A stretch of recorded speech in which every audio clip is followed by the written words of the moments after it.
segment, assisted in the retraction of the solar array on the Port 6 truss, and secured a thermal blanket on Atlantis that came loose during the orbiter's ascent.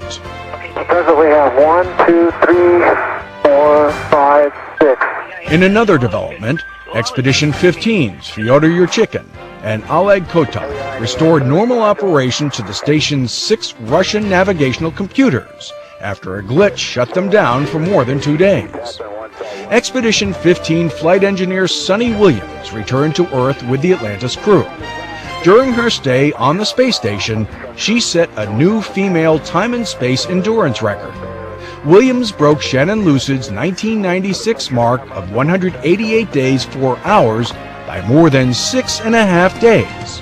Williams also set a new record for most hours outside a spacecraft by a woman. She spent more than 29 hours completing 4 spacewalks.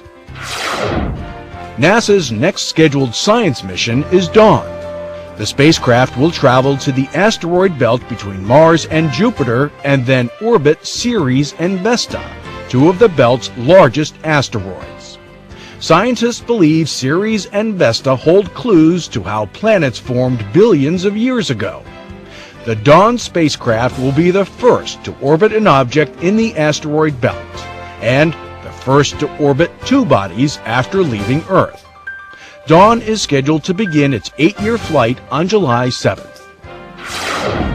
NASA's Chandra X-ray Observatory and Hubble Space Telescope have been teamed up to provide scientists and astronomers with the latest image of Eta Carina. Located about 7,500 light-years from Earth, this extremely bright and unstable star is thought to be consuming nuclear fuel at an incredible rate. Eta Carina continues to shed some of its outer layers of gas, and astronomers believe the star is headed toward a large eruption and ultimate violent collapse. The explosion would then plow into the cooler expelled gas, creating a brilliant light show. The Jet Propulsion Laboratory officially opened its newly renovated Mars Yard. The yard is used to test robot hardware and mobility software. The renovation expanded the facility to about 6 times its original size of 4,000 square feet. It accommodates larger robots and tests them on more diverse Mars-like surface features like slopes. The mission in 2009 is has a very large rover, and that rover is about 850 kilograms. It's about more than 2 meters by 2 meters in dimensions. So it requires a much larger Mars yard to actually be able to test all of the capabilities that it offers. Developers of Spirit and Opportunity, the twin rovers currently exploring the red planet, drew on data from prototypes driven in the Mars yard. The newest rover using the site is a prototype for NASA's 2009 Mars Science Laboratory. Cape Canaveral's historic Launch Complex 36 has been demolished. Complex 36 was the birthplace of NASA's planetary launch program and some of its most successful missions. These include the Surveyor spacecraft that landed on the Moon, scooping up lunar soil and helping lead the way for the Apollo program. The Mariner series that sent spacecraft to Mercury and Mars, and the Pioneer space probes to Jupiter and the surface of Venus. Complex 36's 2 aging mobile service towers were toppled as a safety measure.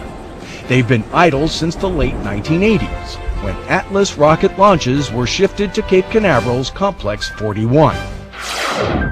We have 3 main engines up and running, 2, 1, and liftoff of the Space Shuttle Atlantis on a mission that will herald a new day of international cooperation in space.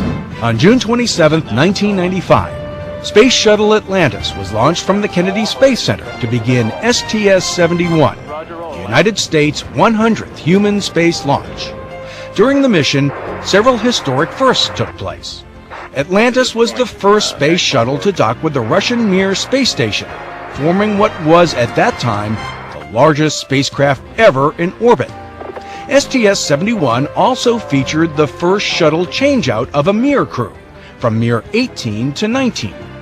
During the 10-day mission, the The STS-71 crew carried out various life science experiments and collected data in the shuttle's Space Lab module. STS-71 successfully concluded with a return to Earth on July 7th.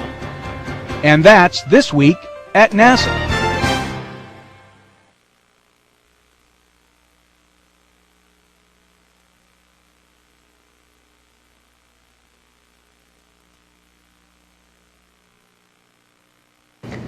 I'm Rick Sturko of the STS-117 crew. You're watching NASA TV.